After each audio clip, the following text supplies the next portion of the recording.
Today we are talking about friendship. And before we go any further, sisterhood. sure you like this video. They're trying to collect more subscribers and more likes. So go ahead and show us some love and like this video right now. Yes, get us up to like 10 likes or something. Something slight. Like us. Up there. Something slight.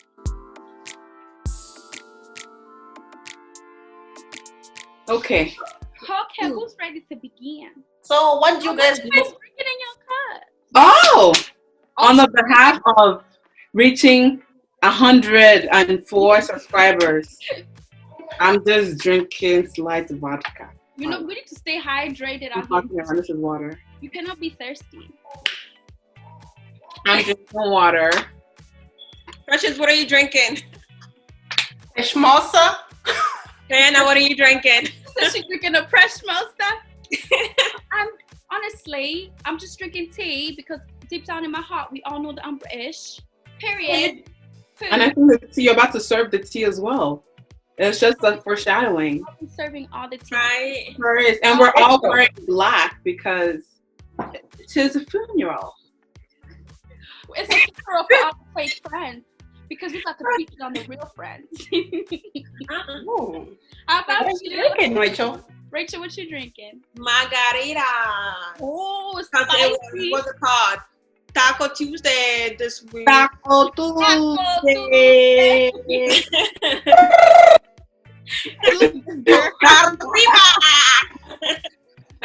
All right, let's dive in. Let's dive in. All right, guys, let's get started. Okay, let's talk about these friends. So what do you guys look for in a friend? I have to say, definitely somebody that can add to your life. Like, I'm very picky with friends. I don't recall the last time I made a new friend, simply because I just value the title friend. I think in our generation, we tend to throw it around there. But I think what I'm looking for in a friend is somebody that can contribute to my life, somebody that adds a certain, quality that I may not have, or a quality that I'm seeking to improve on. I just want, you want somebody who can go the distance with you. You want a friend you want growth together. That's what I look for. Can I grow with you? Can we go somewhere with our friendship, not just surface level shit? I completely agree with you, Steph. When you said that you haven't made a new friend in a while, I felt that in my spirit. Okay, I made acquaintances. Amen. And we're gonna see where you're gonna go if you get a promotion, because honestly I feel like we can delve into this deeper, but honestly, going to college and seeing how people move and seeing that friendships aren't really the same. And I used to be those people that I would call people friends so easy because I'm just that kind of person. I didn't really think people will act a fool, but people acted a fool. Ever since then, I'm like, you know what? I don't think I'm going to be making no new friends. I just don't really see it. And the same thing, longevity, and also friends that you can build with, like Steph said. And I honestly appreciate friends who correct me when I'm wrong and love me just the same. Those with compassion, you know what I mean? Otherwise, I feel like you're preying on my downfall. If you're a yes man and you're just letting me act however in these streets and you're not telling me, yo, that was wrong, you could be better. 100%. 100%. Yes, 100%. So for me, what I look for in a friendship, I also agree with what both of you said, what Stephanie said. I'm a very picky person when it comes to my friend. But what I look for in a friend is somebody who has generosity and we have the same beliefs. So I can pinpoint my friendship, and if your energy vibe with my energy, because I'm that kind of person who feeds off the energy. So if our energy is vibing, then we're gonna be 100% friends. Right. Yeah. I myself, I'm very, very picky when it comes to friendship. My circle is very tight, honestly. I don't let anyone in unless I see a value in you that I don't have in myself. That's with friendships, it's really kind of hard to state someone is just your friend without knowing deeper level of involvement that comes with being your friend. So I am very picky, and if you know me, my circle is very, very tight. I don't easily call someone my friend, honestly. And I think my circle is from Broadway and Winthrop. My circle is at, what was that? Belle Plaine? No, not Belle Plaine. What was it? Buena Street. My circle is Buena Street and Sheridan. And it's been like that since 2005, 6, 7, 8, 9, 10. And if I've made friends in college, they're incredible people. But other than that, my friendships literally are from grade school, and we've done this. Amen. And we'll keep going higher. Right. I think the fact that we're all saying that we become so picky with picking friends comes to maturity. Right. It's when you hit like sophomore, junior year in college, that's when your friendship is really tested. That's when you're going through like emotional roller coasters. That's when you're not really next door to your friends. That's when it's like you're doing long distance friendship. And that's when you realize those that check in on you and those that don't check in on you. And often the times is the ones that you were playing on the playground together. Those mandem, they're the ones that check up on you. They're the ones that are like, hey, I haven't heard from you in a while. And like Diana said, my friendships, like heavy on middle school friends, heavy on high school friends, and I have a handful of college friends, and that's about it. Yeah. Sure. Just adding on to what Stephanie said, like when you get into college, friendships will be tested only because you are not there with one another. Like a lot of the people, I was super used to like seeing them every day, all this stuff. And like when you say like the people who check on you and stuff like that, that's also true. But sometimes it's like, I'm a terrible communicator. Like I have to FaceTime you. You know what I mean? Like if it comes to text, I don't know what it is with text, but I'll see it and then it's like, I'll reply and then boom. And then the notification is gone. So I don't have any reminder.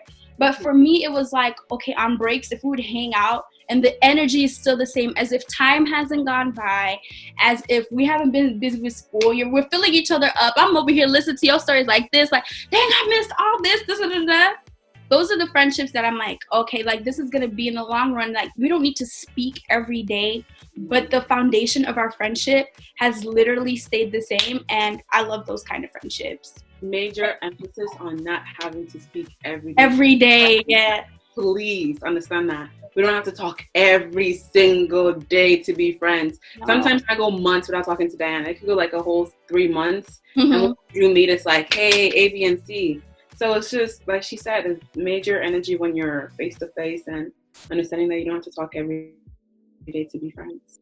Yeah. And I think like some other friendship are based on wrong foundation. They start their friendship on wrong foundation. And if you find you start your friendship on wrong foundation, it's going to be hard for you guys to develop into like that deep connection of friendship. So what is a wrong foundation? What's an example? What would you say? For example, like in high school, like when people are in high school, they want to hang out with the popular people so they can be popular as well. And that's like you're just hanging out with wrong people for wrong reason.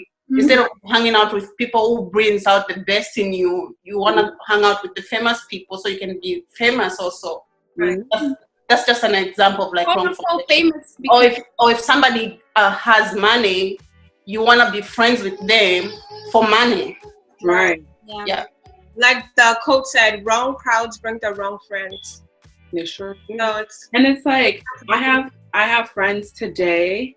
Well, I have acquaintances. They're not really friends. I know people today that in high school followed, you know, the hipsters, that followed the druggies, that followed the crowd that was always partying. And today, this individual has no friends. And you know what? Those people are still considerably his friends. But he's not really able to tell these people what's really going on in his life. So oftentimes he finds himself isolated because he didn't make quality friends. He made quantity of friends.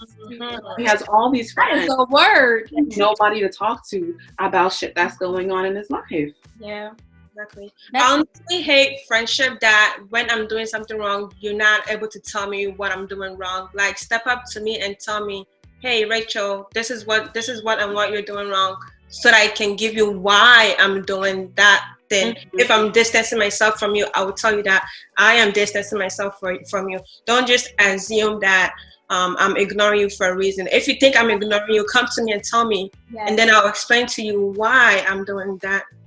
So it's like, yeah, I agree with you, Rachel, but like sometimes before you start, you ignore your friend, especially like if you guys are close.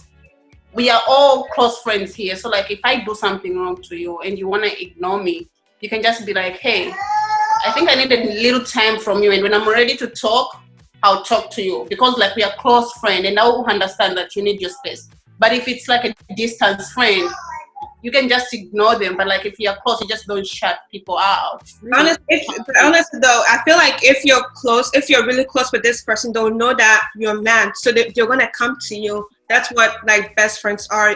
If you're not talking to someone, if you're not talking to your best friend, they'll know that you're not talking to the person.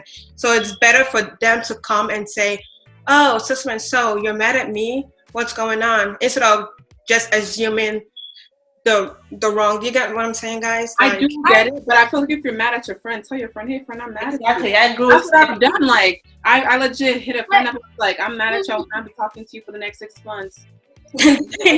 After 6 months, I kind of get it. I think it depends on the circumstance. So like if you're genuinely upset with your friend, I feel like it's always the best thing to communicate.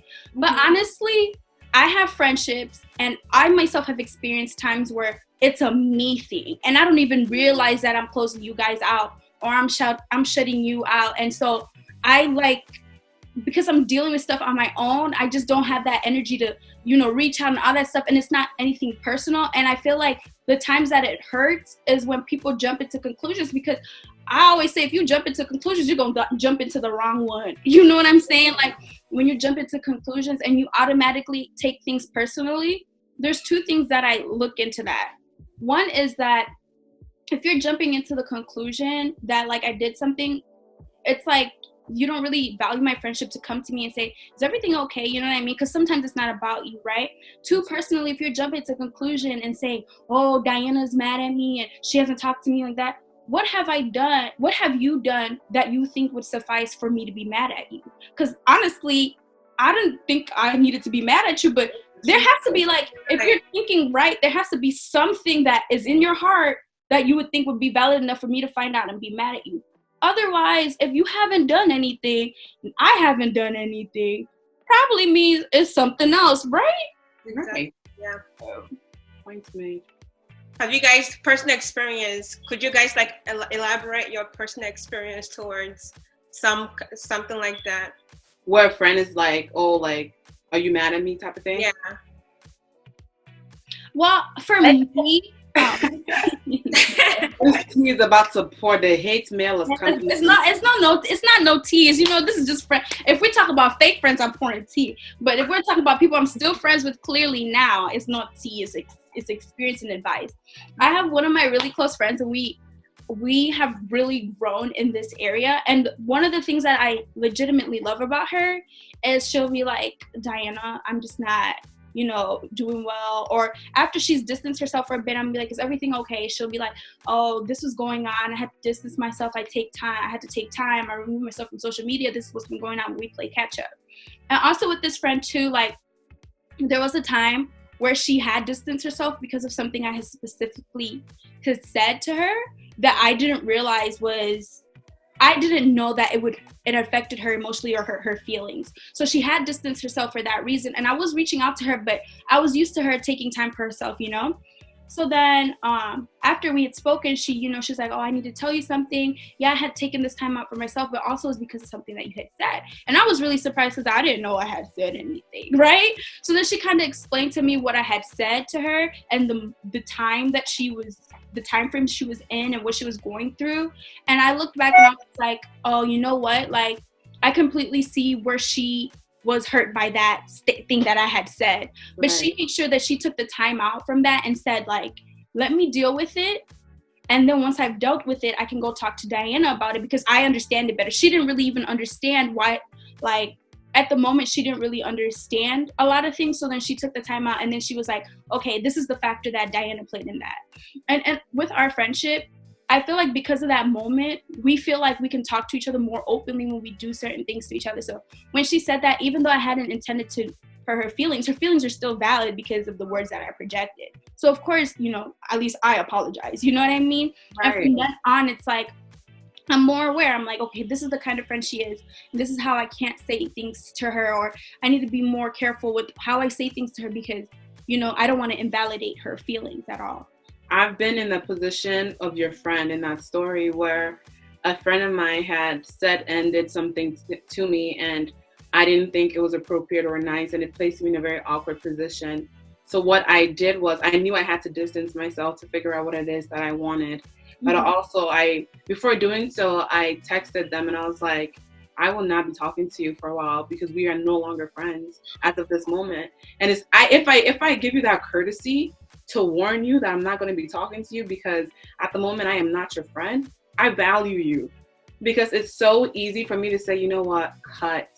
I don't owe you an explanation. I don't have to tell you how I'm feeling right now. So I texted them, I was like, A, B, and C, I'm just taking a few months away from you.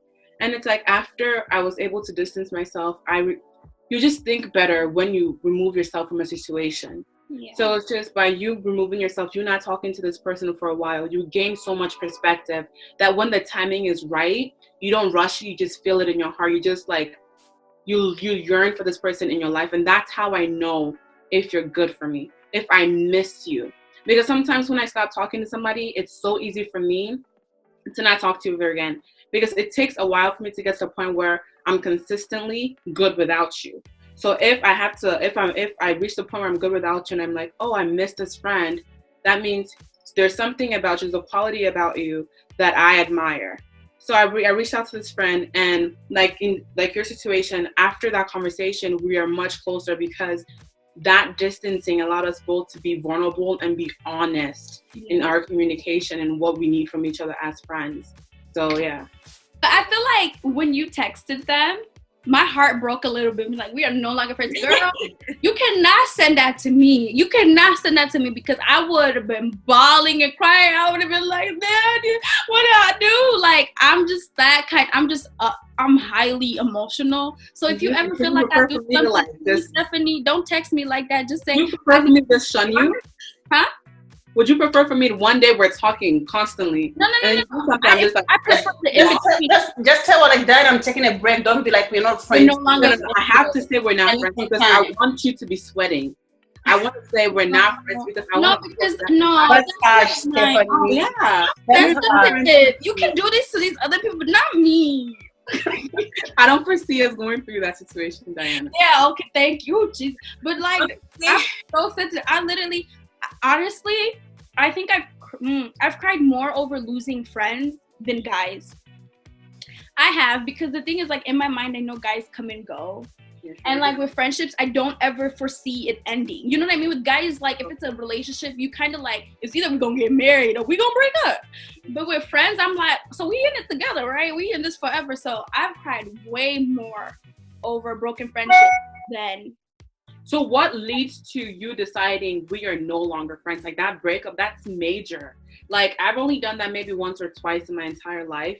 Mm-hmm. And it's so much meditation. Like if you value this friendship, it's like you evaluating everything and deciding I can't be your friend at the end of the day. How do you reach that decision? How did you reach that conclusion? It's a very hard decision because especially if it's your close friend, it's like you're breaking up with somebody. It's like a breakup. Yeah. Yeah. Like for me, I had the same situation. Like I was very close to this person.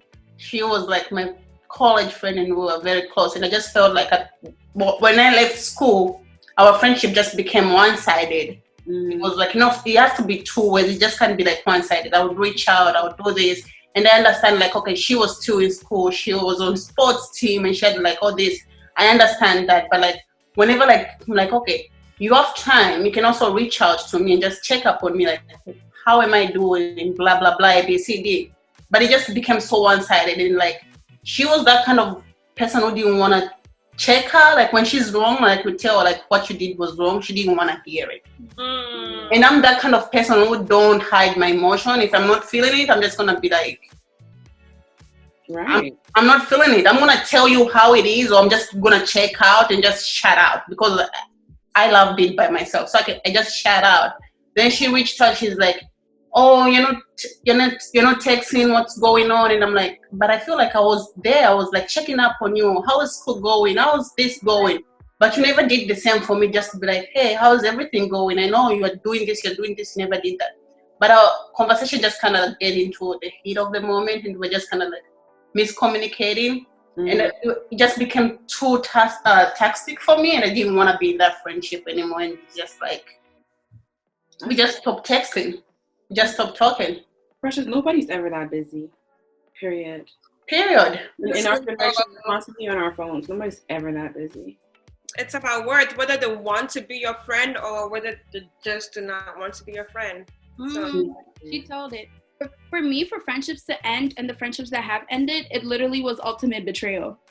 It was ultimate betrayal.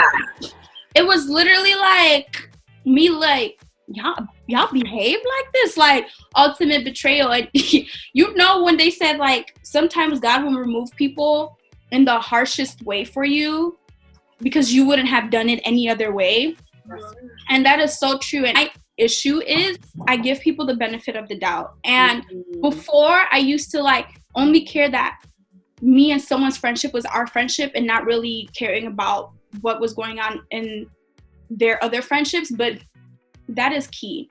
How other people treat other people says a lot. And just because they're not treating you that way doesn't mean anything. So quick question. So even with the backstabbing, was it easy to cut them off? Because if you value this person, was it easy? Was it hard to cut them off? It was hard to cut them. No.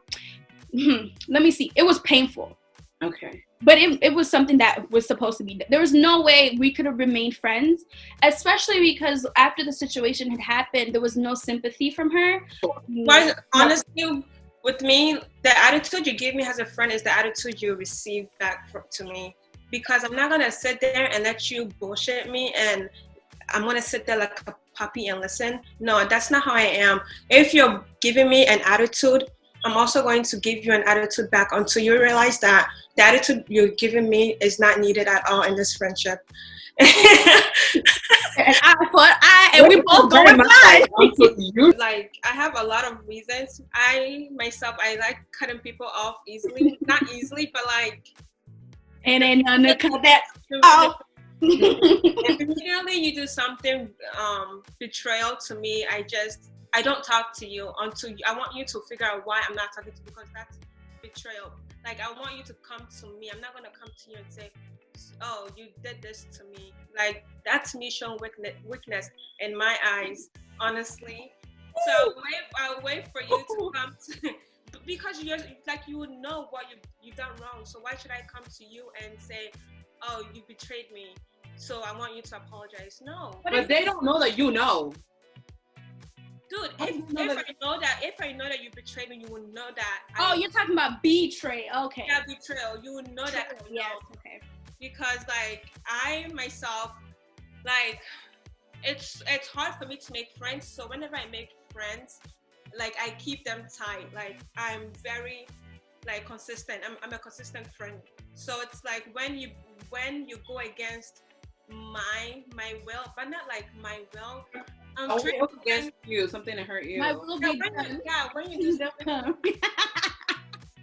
when you do something to hurt me, it's really painful to me because I'm like, you're my friend. Why would you do that to me? So I just stop talking to you until you figure it out. Because me, it's really hard for me to just say I'm in pain to you. Like you've done it to me. So why should I come to you and say I'm in pain? Okay, you're saying they hurt you, and because of that hurt, you take a few steps back. Exactly.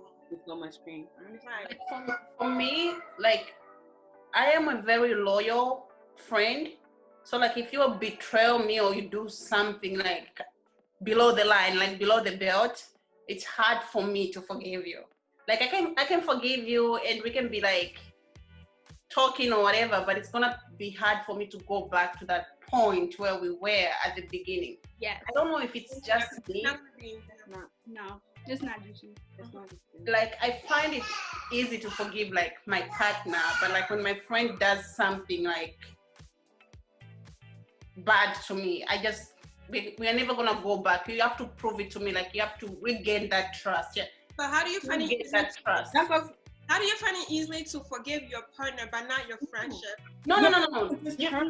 You know what? Because like with your, I don't know, but this is just another topic for another day. Yeah. I'm pretty sure like all of you, like you have been with boyfriends and they have done something to you, and like when you apologize and you guys talk, we are able to move on. Mm-hmm. But like with friendship, because like some friendship, they just not, they don't have it in there. Right. They don't have that audacity to come to you and just acknowledge like they were wrong and apologize. They'll apologize, but they're going like behind the bushes. They don't want to admit it like they were wrong. Yeah. So for me, I just don't find it like if that apologize is not like genuine. Yes, I'm gonna be like, oh, I forgive you, blah blah blah, but I'm gonna keep you as my friend in a work in progress. We're not gonna be like lovey-dovey overnight and stuff. It's gonna take a while for me to regain that trust in you. To that, what also I really despise is when somebody does something to wrong you and they know that they're doing something to wrong you, and instead of them to own up to it, they don't even like acknowledge it. They just try to sneak right back into it. Mm-hmm. Like, you know, like they know that there's something wrong. They don't want to intentionally. Yeah, they don't even want to mention it. They're like, "Oh, so how was your day?" When you know damn well yesterday I was fighting with you about the shady thing you did. My day was beautiful, but you and I are not. Stop. That's why I hate. Like personally, I'm that kind of person. Like I love to be checked. Like when I'm wrong, I don't care. Like check me. Like my sisters check me all the time. My boyfriend checks me all the time when I'm wrong. Like even if you guys like when I wronged you, just point blank, check me and like so I know, because like we all need friends and we all need our friends' feedback so we can grow from it. But if I find it very offensive or I'm getting like, oh, I didn't do that, because nobody wants to hear bad things about themselves. But like if you wanna be my friend, you gotta be willing to hear like your wrongdoing too, you know? Okay. Yeah. Yeah, I think in this group, none of us are scared to say how we feel. No, we That's what we all be like, woo. How do you guys balance friendships and relationships? My opinion, if it's your very first boyfriend, I understand you put all your attention on your boyfriend. But if it's your second, third boyfriend, then you have to have some time. You have to also like spread your time with your friends, because not all the time you have to be with your boyfriend. But if it's your very first boyfriend, I understand, be with your boyfriend because it's your first time. And then once you're in need, you can come back to your friends and we can advise you. That's my own opinion. But if you've been dating so many boys and all this stuff and you're still stuck with it, like you're still dating other guys, then I'm like, what's the point of me being friends with you if you're not gonna come to me for like, have a friend come to me for advice, laugh with me? Like, I cannot deal with that. You guys have any input? Yeah, I think like it is really hard when you're in a relationship, especially. It doesn't really necessarily matter which number of boyfriend you're on, because when you're in the first like month of that relationship, it's excitement, it's new, yeah. Like, oh my goodness, you're legit getting to know somebody, and the more you get to know, the more you like them, right? So you're like, oh, I have to dedicate more time towards this person. So it becomes so easy to neglect your friends. So sometimes when you're in a relationship, you don't mean to neglect your friends. It just happens. And I've been I've been a person who has like ignored my victims.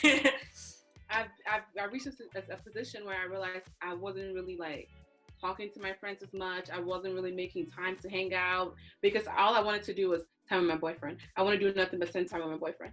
But it's like after a while, you're like, oh, like I haven't heard from this friend in a while. I haven't heard from that friend in a while. And that's how you know that you haven't really been spending time with your friends. And also you have to keep in mind that when it all goes down, your friends are going to be around. Yeah. Those are the ones that are consistent. Mm-hmm. So when you're in a relationship and you find yourself neglecting your friends, try to make time for your friends, because like Diana said earlier, boys go and come, but if you have good friends, they're consistent through it all. So yeah. If you keep doing like, oh, my boyfriend, this, like eventually your boyfriend is going to be your only friend. That's true. So, and that's not a problem, but your boyfriend's role in your life is to be your boyfriend. You still need your friend. We want to thank you guys for watching us again. Thank you for coming back. Make sure you are sharing us with your friends. We want to continue to gain more subscribers.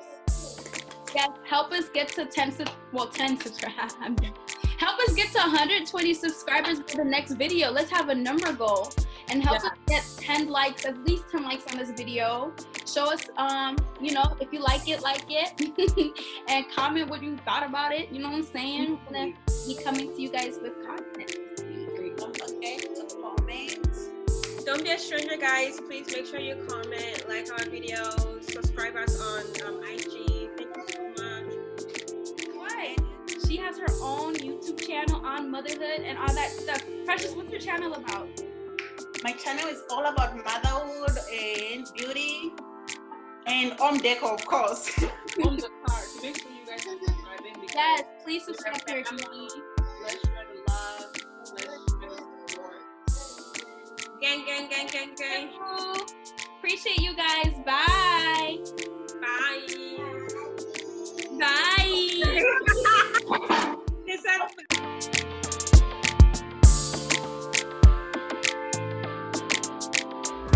This is Stephanie from 4 Rings. I'm just here to make sure you guys know to like, share, and subscribe. And then also make sure you're following us at 4 Rings YT.